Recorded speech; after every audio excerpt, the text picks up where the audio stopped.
is Saurabh Majumdar, and today we will learn about present indefinite tense. Okay, so you know the tense has a three sections. One is the present section, then past, and then future. Okay, present means what is happening, যেটা চলছে, যেটা বর্তমান কাল, that is called present. Past মানে যেটা আগেকার ঘটনা, আগে এই সমস্ত কাজ হয়ে গেছে, that is called past. And future মানে যেটা পরে ঘটবে, that is called future. So প্রত্যেকটা টেন্সের কটা করে ভাগ থাকে? চারটে করে ভাগ থাকে। Indefinite, continuous, perfect and perfect continuous. ওকে, তো আজকে আমরা প্রেজেন্ট ইনডিফিনাইট এটা আমরা ফার্স্ট লেসনটা করব, তারপরে কন্টিনিউয়াসলি প্রত্যেকটা one by one you will learn. Okay fine, let's start. কি হয়, so in present indefinite tense কাকে বলে? ফার্স্ট আমাদের এটা জানতে হবে, what is the present indefinite tense. যখন কোনো কাজ রেগুলার হওয়া বোঝায়, সিম্পলি রেগুলার হওয়া বোঝায়, তখন আমরা তাকে প্রেজেন্ট ইনডিফিনাইট টেন্স বলি। আমি ক্লিন, যখন কোনো কাজ রেগুলার ইউজুয়ালি হওয়া বোঝায়, খুব সাধারণভাবে হওয়া বোঝায়, সেটাকে আমরা প্রেজেন্ট ইনডিফিনাইট টেন্স বলি। যেমন আমি পড়াই, তাহলে আমি কি? আই এম এ টিচার, আর আমার এই পড়ানোর কাজটা রেগুলার প্রত্যেকদিন, তাহলে আমি পড়াই প্রেজেন্ট ইনডিফিনাইট টেন্স। তুমি শেখো, সো তুমি শেখো, তুমি এই কাজটা রোজই করো, তুমি একদিন শিখে বন্ধ করে দাওনি, বা এখন শিখছো না, বা ভবিষ্যতে শিখবে, এরকম কিছু বলছো না, তুমি শেখো সিম্পলি মানে কি? That you learn, you regularly learn. আমি স্কুলে যাই, that mean I go regularly, I go to school, I go to office, I regularly go to office. তাহলে যে সমস্ত কাজ প্রত্যেক দিন বেসিসে হয়, বা ফ্রিকোয়েন্টলি হয়, বা একটা গ্যাপ দিয়ে দিয়ে হয়, মাঝে মাঝেই হয়, খুব সাধারণভাবে আমরা যে কথাগুলো বলি, that is called present indefinite. এটা সহজেই বোঝানোর জন্য। ওকে, নাও এবার এই প্রেজেন্ট ইনডিফিনাইট টেন্সকে আমরা কিভাবে ইংলিশে অ্যাপ্লাই করব, this is the most important. দেখো, আগে আমি টেন্সকে দুটো ভাগে ভাগ করেছি, একটা হচ্ছে সিঙ্গুলার, একটা হচ্ছে প্লুরাল। সিঙ্গুলার মানে এক বচন, আমি, তুমি, সে, এগুলো সব সিঙ্গুলার, একজন করে ব্যক্তি। আর প্লুরাল মানে আমরা, তোমরা, তাহারা, এটা প্লুরাল ফর্ম, রাইট? এবারে কি ভাগ করেছি দেখতে পাচ্ছ এখানে, first person, second person, third person. First person কাকে বলে? ফার্স্ট পারসন হচ্ছে আমি, আমরা, এটাকে বলা হয় ফার্স্ট পারসন। আমি, আমরা, ফার্স্ট পারসন। ওকে, এই জাস্ট দুটো ওয়ার্ড মনে রাখবে, আমি, আমরা, I and we, first person. তাহলে first person singular, first person plural. তুমি, তোমরা, সেকেন্ড পারসন। তুমি, তোমরা, second person. Second person singular, second person plural. আমি, আমরা, তুমি, তোমরা বাদ দিয়ে বাকি সব কিছু, everything in the world is third person, right? তাহলে সেটা সে, তাহারা, বস্তু, ব্যক্তি, Ram, Shyam, anybody, Himalaya, train, bus, যে কোনো কিছু সব third person. Now third person singular this and third person plural that. Okay, এবার বুঝতে পারা যাচ্ছে যে পার্সনের নাম্বারটা কি বললাম? সিঙ্গুলার নাম্বার মানে সংখ্যা, প্লুরাল একটা সংখ্যা, আর প্লুরাল নাম্বার মানে অনেক সংখ্যা। আর পার্সন মানে আমি, আমরা, ফার্স্ট পারসন, সেকেন্ড পারসন তুমি, তোমরা, আর থার্ড পারসন সে, তাহারা। Okay, up to here is clear. এবার প্রত্যেকটা টেন্সে কিন্তু এই স্ট্রাকচারটা আসবে। আমরা এখন দেখব যে এই সেন্টেন্সটাকে কিভাবে করেছি। তাহলে আমি যাই, কি হবে? প্রথমে আগে আমি ইংরাজি সাবজেক্ট, আমি সাবজেক্ট, আমি বসলো আই, এন্ড দেন তারপরে কি হবে? ভার্ব নিজে বসবে। ভার্বটা কি? গো। তাহলে সাবজেক্টের পরে ডাইরেক্ট ভার্ব বসে যাবে, that is the first person, মানে সরি প্রেজেন্ট ইনডিফিনাইট টেন্সের নিয়ম। সাবজেক্ট বসবে, সাবজেক্টের পরে verb, subject plus verb. Okay, that is, আর কিচ্ছু না, রাইট? আমরা যাই, উই গো, তাহলে সাবজেক্ট তারপরে ভার্ব। তুমি যাও, ইউ গো, সাবজেক্ট তারপরে ভার্ব। তোমরা যাও, ইউ গো, সাবজেক্ট তারপরে ভার্ব। কিন্তু সমস্যা হয় যখন আমরা থার্ড পারসন সিঙ্গুলার নাম্বারে কথা বলি। কি হয়? থার্ড পারসন সিঙ্গুলার নাম্বারের নিয়মটা হচ্ছে সাবজেক্ট এই যে ভার্ব, ভার্বের সঙ্গে এস বা ইএস দুটোর মধ্যে যে কোনো একটা যোগ হয়, ডিপেন্ড করে কোন ভার্বে কি হবে। যদি আমি বলতাম সে যায়, বলছি সে যায় আছে, হি গোজ, জি ও ইএস। কিন্তু যদি বলি সে খায়, তাহলে কি হবে? হি, খাওয়া ইংরেজি ইট, ই এ টি ইট, তার সঙ্গে কি যোগ হবে? S, it's, he eats, right? তাহলে এটা গো, গো এর সঙ্গে ইএস যোগ হলো, ইটের সঙ্গে এস যোগ হলো, আইদার এস অথবা ইএস কিন্তু যোগ হবে। ম্যাক্সিমাম স্টুডেন্টস এখানে ভুলটা করে ফেলে। কি হয়? যখন থার্ড পারসন সিঙ্গুলার নাম্বার হয়, তখন তারা হি গো, হি ইট, হ্যাঁ, শি গো, রাম গো, এই ধরনের কথা বলে। So you have to remember, যখনই আমরা কোনো থার্ড পারসন সিঙ্গুলার নাম্বার বলবো, মেক শিওর দ্যাট আমার ভার্বের সঙ্গে এস অথবা ইএস কিন্তু যোগ করব, না হলে সেন্টেন্সটা ভুল। বাট এটা কিন্তু only for third person singular number, প্লুরালে কিন্তু নেই। দেখো প্লুরালে দে গো অ্যাজ ইউজুয়াল, বাকিগুলোর মতোই। Only for the third person singular number, এটাকে আমাদের মনে রাখতে হবে। ফাইন, তাহলে সাবজেক্ট আর ভার্ব, এর পরে ব্যাপারটা খুব সহজ হয়ে যায়। কেন সহজ হয়ে যায়? Let me show you. এই অবধি ক্লিয়ার? ফাইন। এখানে আমি অন্য ভার্ব একটু বলে দিই, আমি যাই আই গো, যাই জায়গায় তুমি যে কোনো ভার্ব ভাবো, any verb you can think, like খাওয়া হতে পারে, খাই হতে পারে, ঘুমাই হতে পারে, পড়ি হতে পারে, হোয়াটএভার। তাহলে আই গো এর জায়গায় কি হতো, আই রিড, আমি পড়ি, আমি শিখি, আই লার্ন, আমরা শিখি, উই লার্ন, তুমি শেখো, ইউ লার্ন, তোমরা শিখো, ইউ লার্ন, এইভাবে কিন্তু যাবে। আর এখানে এসে এস বাই এস যোগ হয়, এখানে আবার এস বাই এস অফ হয়ে যাবে। Fine, this is the structure of present indefinite tense. এখন এইটা তো মাত্র দুটো ওয়ার্ড, আমি যদি সেন্টেন্সটাকে বড় করি, সেন্টেন্সটাকে যদি বড় করি, আমি একটু মুছে দিচ্ছি, তোমরা পারলে নোট নিয়ে নাও বা স্ক্রিনশট নিয়ে নাও। আমি যদি সেন্টেন্সটাকে বড় করি তাহলে কি হবে দেখো, সিম্পলি আমি এটাকে মুছে দিলাম। ওকে, নাও আমি যাই এই শব্দের পরে তোমাকে পরপর শুধু ওয়ার্ডগুলো বসিয়ে দিতে হবে, খুব সহজ। আমি একটা বড় সেন্টেন্স লিখি, তাহলে আমি কি লিখবো, আমি যাই, আমি কোথায় যাই, I go. Fine, I go, আমি কি কোথায় যাই, ধরলাম একজন স্টুডেন্ট বলছে আমি যাই স্কুলে যাই, তাহলে আই গো স্কুলে, তাহলে টু স্কুলে, স্কুলেতে টু লাগবে preposition, I go to school, I go to school, তাহলে আই গো আর কোথায় গেছে, টু স্কুল। আমি স্কুলে কখন যাই, সকালে যাই, তাহলে আই গো টু স্কুল সকালবেলা, কি in the morning, in the morning, MORNING, in the morning।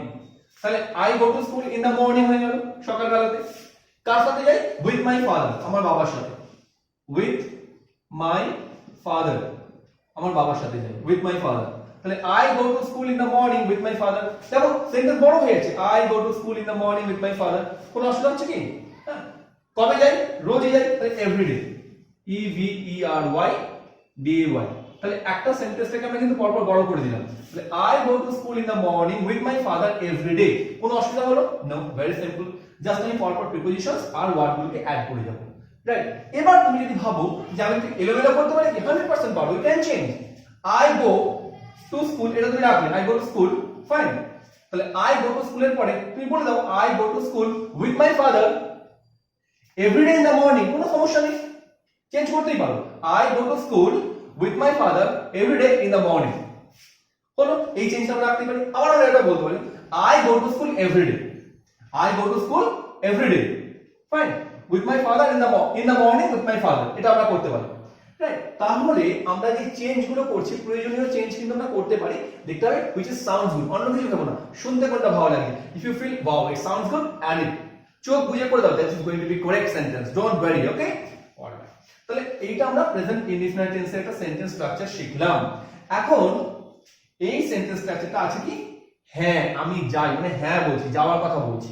আমি এটা নেগেটিভে যদি বলতাম যে আমি যাই না, তখন কি হবে সেটা আমাদেরকে শিখতে হবে, ওকে। তবে সেই তারপর আমরা শিখবো আমি কি যাই প্রশ্ন করলে কি হবে, কিন্তু সেই শেখাটা আসার আগে এটা আমি আরেকবার রিভিশন করে নিচ্ছি। I go to school in the morning every morning, তাহলে সাবজেক্টের পরে ভার্ব বসবে, আর কিছু না। এবার সাবজেক্ট চেঞ্জ হতে পারে, আই এর জায়গায় কি হতে পারে, আই এর জায়গায় ইউ হতে পারে, বা উই হতে পারে, বা কি আছে হি হতে পারে, হি বা শি, হি শি এগুলো হলে কি হবে বলো, হি বা শি হলে এই গোটা কি হয়ে যাবে, ইয়েস, ফাইন। হি বা শি হলে এই গোটা কিন্তু ইয়েস হয়ে যাবে, না হলে কিন্তু এগুলোর ক্ষেত্রে এই গোটাই থাকবে, ওকে। ওই তো অসুবিধা নেই। এরপরে আমরা শিখবো নেক্সট পার্টটা, যে আমি যাই না যখন বলবো তখন কি হবে, আই গো আমি যাই। এখন আমি কি শিখবো, আমি যাই না, হ্যাঁ আমি বাংলাটা লিখিনি, আই গো মানে আমি যাই, এটা আমরা শিখে এসেছি। এখানে আমরা কি শিখবো, আই ডু নট গো, আমি যাই না, তাহলে মাঝখানে আমরা কি বসলাম, ডু নট, ছোট করে আমরা কি বসাতে পারি, ডোন্ট। তাহলে আমি যাই আর আমি যাই না মধ্যে পার্থক্য কি, মাঝে আমাদের একটা ডোন্ট লাগবে, ডোন্ট লাগবে বা ডু নট লাগবে, ওকে। আমি কি কি ভুল হয়, আই নট গো হয়ে যায়, নট গো কিন্তু হবে না, একটা ডু লাগবে, প্রেজেন্ট ইনডিফিনিট টেন্সে লাগবে, ঠিক আছে। We go, we don't go, or we do not go, ছোট করে লিখে উই ডোন্ট গো। কিন্তু মনে রাখতে হবে যখনই আমরা থার্ড পারসন সিঙ্গুলার নাম্বারে আসবো তখন কি হয়েছিল, হি, ভালো করে প্লিজ দেখো, হি এর সঙ্গে আমাদের এস বাই ভার্বের সঙ্গে এস বাই এস যোগ হয়েছিল। এখানে কি হবে, এই যে ভার্বের সঙ্গে এস বাই এসটা দেখো, এখানে আমরা ডু নট করছিলাম, তো এই দেখো ডু এর সঙ্গে এইখানে চলে এসেছে, ডাজ হয়ে গেছে, তাহলে হি ডাজ নট হয়ে গেল। আর এই যে ইয়েসটা ছিল, এই ইয়েসটা ছিল, এটা কিন্তু আর ইয়েসটা নেই, এই ইয়েসটা এখানে যোগ হয়ে গেছে, তাহলে হি does not go, right. Fine. তাহলে থার্ড পারসন সিঙ্গুলার মানে হি গোস, হি ডাজ নট গো। অন্য কিছু একটা ভাবা যেতে পারে, যেমন ধরো রাম ইটস, রাম খায়, Ram does not eat. Okay, Ram goes, Ram does not go. Fine, তাহলে আমরা এই জিনিসটা কিন্তু জানবো। আর এক্সেপ্ট দিস মানে except only this third person singular number আর কোনো জায়গাটা হবে না, অলওয়েজ কিন্তু ডু নট হবে বা ডোন্ট হবে। Only in case of third person singular number ওটা হবে কি ডাজ নট। আর অবশ্যই এই গোজ এর জায়গাটায় গো আনতে হবে, এটাও মনে রাখতে হবে, না হলে ভুল হয়ে যাবে। ফাইন, তাহলে I go, I don't go, we don't go, you go, you do not go, you go, you don't go, টোটালে দুটো ইউ হয়। আচ্ছা, he goes, he doesn't go, R Ram goes, Ram doesn't go, R they go, they do not go। তখন কিন্তু হবে না, তখন কিন্তু we have to remember আমাদের কিন্তু সেক্ষেত্রে আবার do not ই বসবে প্লুরালে, শুধু সিঙ্গুলারে এটা হবে। ক্লিন, বোঝা গেল? আমি যাই না। এবার সেন্টেন্স বড় করতে পারো, I do not go to school with my father every day in the morning as like the past. Okay, I do not go to school, যা যা আগে যেমন করলাম সেভাবে তুমি সেন্টেন্সটাকে as usual বড় করতে পারো, নো ইস্যু।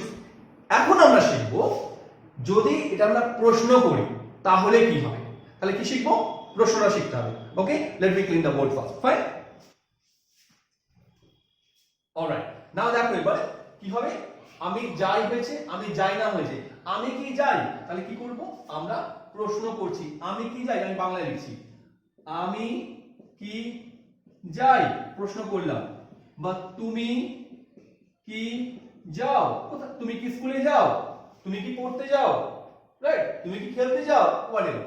তাহলে আমরা কি করব, এই প্রথমে কি ছিল, ইউ গো ছিল, ইউ গো ছিল, তুমি যাও ছিল।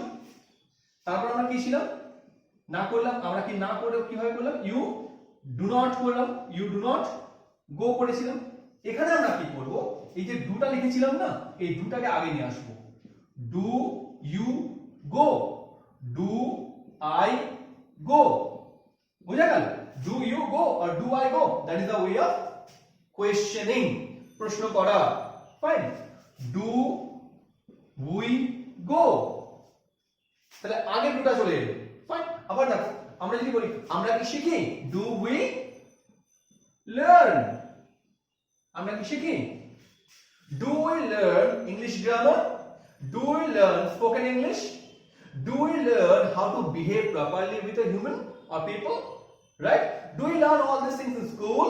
তাহলে আমরা কি করছি, ডু দিচ্ছি, তারপরে সাবজেক্ট দিচ্ছি, তারপরে ভার্ব দিচ্ছি। খুব সহজ, ভেরি সিম্পল। ওকে, একদম সহজ।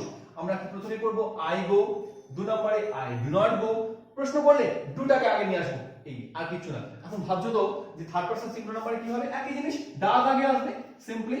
ওখানে কি ছিল, ডাজ ছিল, তো ডাজ আগে আসবে, আর কিছু না। তাহলে কি হয়েছিল, হি গোজ, হি গোজ ছিল, তারপরে কি ছিল, হি ডাজ নট গো, না ছিল, প্রশ্ন করতে হবে তো। তাহলে সে কি যায়, does he go, very simple. সে কি যায়, does he go, nothing else. হ্যাঁ, তুমি কি যাও, ডু ইউ গো, সে কি যায়, ডাজ হি গো, গোস নয় কিন্তু, ডাজ হি গো, এটাই। কোন ব্যক্তির নাম বসাবো হি এর জায়গায়, ডাজ রাম গো, শ্যাম গো, হ্যাঁ, like this. Now you can make the sentence as big as you want. Does he go to school every day with his father? কি বললাম, does he go to school every day with his father?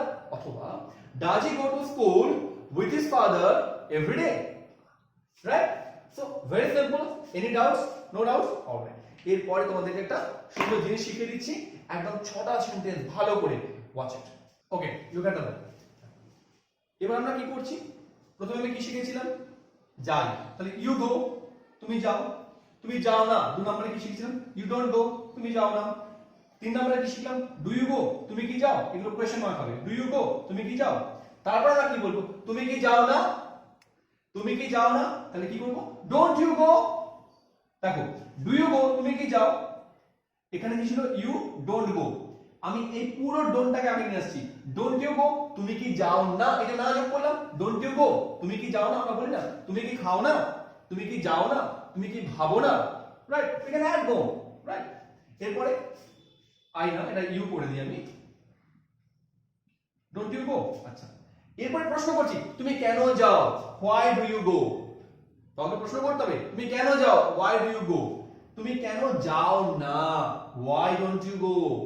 আমি বলতে পারি এই তুমি রোজ কেন স্কুলে যাও না, why don't you go to school every day, why don't you go to school every day, right। এই তুমি why do you go, তাই তো, তুমি কেন যাও, fine. why do you go to your friend's house every day, প্রত্যেকদিন বন্ধুর বাড়ি কেন যাও, why do you go to your friend's house every day। sentence you can make the sentence as long as you want, no issue, কিন্তু এই স্ট্রাকচারটাকে ঠিক রাখতে হবে, ফাইন।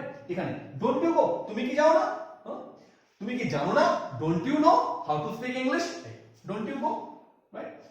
এখানে তুমি কি যাও, ডু ইউ গো। তাহলে আমরা এটাকে 6টা সেন্টেন্সে ভাগ করেছি, 1 2 3 4 5 6, তোমরা করবে, only for practice you will do it. তো ইউ গো তুমি যাও, ইউ ডোন্ট গো তুমি যাও না, ডু ইউ গো তুমি কি যাও, ডোন্ট ইউ গো তুমি কি যাও না, why do you go তুমি কেন যাও, why don't you go তুমি কেন যাও। আমরা এটাকে ডাজ দিয়ে করতে পারি, will do in a does, তাহলে আরো সহজ হবে। ডাজটা আমরা জেনে নেব how to do this, clean, এই অবধি বোঝা গেল। তাহলে ডাজটা একটু বড় করে লিখে দিই তোমাদের সুবিধার জন্য, ওকে, অলরাইট।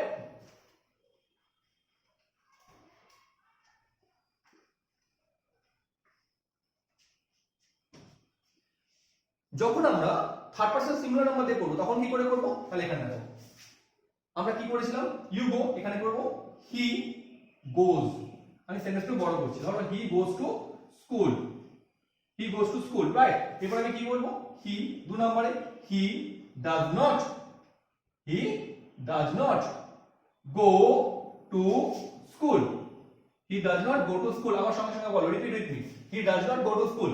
নেক্সট আমরা কি বলবো, 3 নম্বরে ডাজ হি, আগে নিয়ে এলাম, এটা আগে এলো, সে কি স্কুলে যায়, does he go to school, does he go to school, আমরা প্রশ্ন করলাম, তারপরে সে কি স্কুলে যায় না, doesn't, D O E S N apostrophe T অথবা does not, doesn't he go to school, doesn't he go to school, right. কেন সে স্কুলে যায়, কেন সে স্কুলে যায়, কি বলবো, why, তাহলে সিম্পলি ডাজ এর আগে why পুট করে দিলাম, ডাজ এর আগে why does he go to school, why does he go to school, কেন সে স্কুলে যায় না, কি করব, এইটাকে why পুট করব, why doesn't he go to school, why doesn't, এই পুরোটাই লিখবো না, D O E S N apostrophe doesn't he go to school, why doesn't he go to school, fine, আমরা বানালাম তাহলে he goes to school, he does not go to school, does he go to school, doesn't he go to school, why does he go to school and why doesn't he go to school।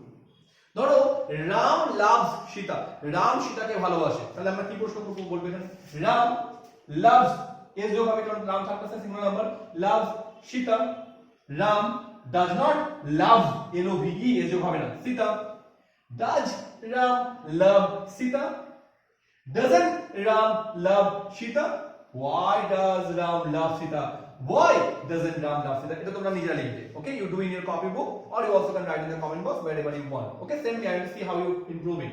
So any problem related to this, ask me in the comment box, I will definitely answer you, and so I repeat the whole things, ঠিক আছে, পুরো ব্যাপারটা আমরা আলোচনা করি। আমরা শিখলাম present indefinite tense, present indefinite tense আমরা কি করব, সাবজেক্ট আমরা দেখব, সাবজেক্টের পরে ভার্ব বসাবো, আর যখন আমরা টেন্সটাকে শিখবো তখন আমাদের আগে দেখে নিতে হবে যেটা প্লুরাল না সিঙ্গুলার, ফাইন, কোন person, first person, second person না থার্ড পারসন, এই অনুযায়ী ছকটা দিয়েছিলাম, according to that you need to practice, fine, clean. তাহলে সাবজেক্টের পরে ভার্ব বসে এবং সেটা অ্যাফার্মেটিভ সেন্টেন্সের ক্ষেত্রে, তারপরে যদি আমরা ওটাকে না বলি তাহলে সাবজেক্টের পরে ডু নট বসে, থার্ড পারসন সিঙ্গুলার নাম বললে ডাজ নট বসে, আর যদি প্রশ্ন করতে চাই ডু নট বা ডাজ নট আগে আসে, fine, all clear I hope. যদি না হয় okay, definitely ask me, call me, write me in the question box wherever you want, I hope these things are clear.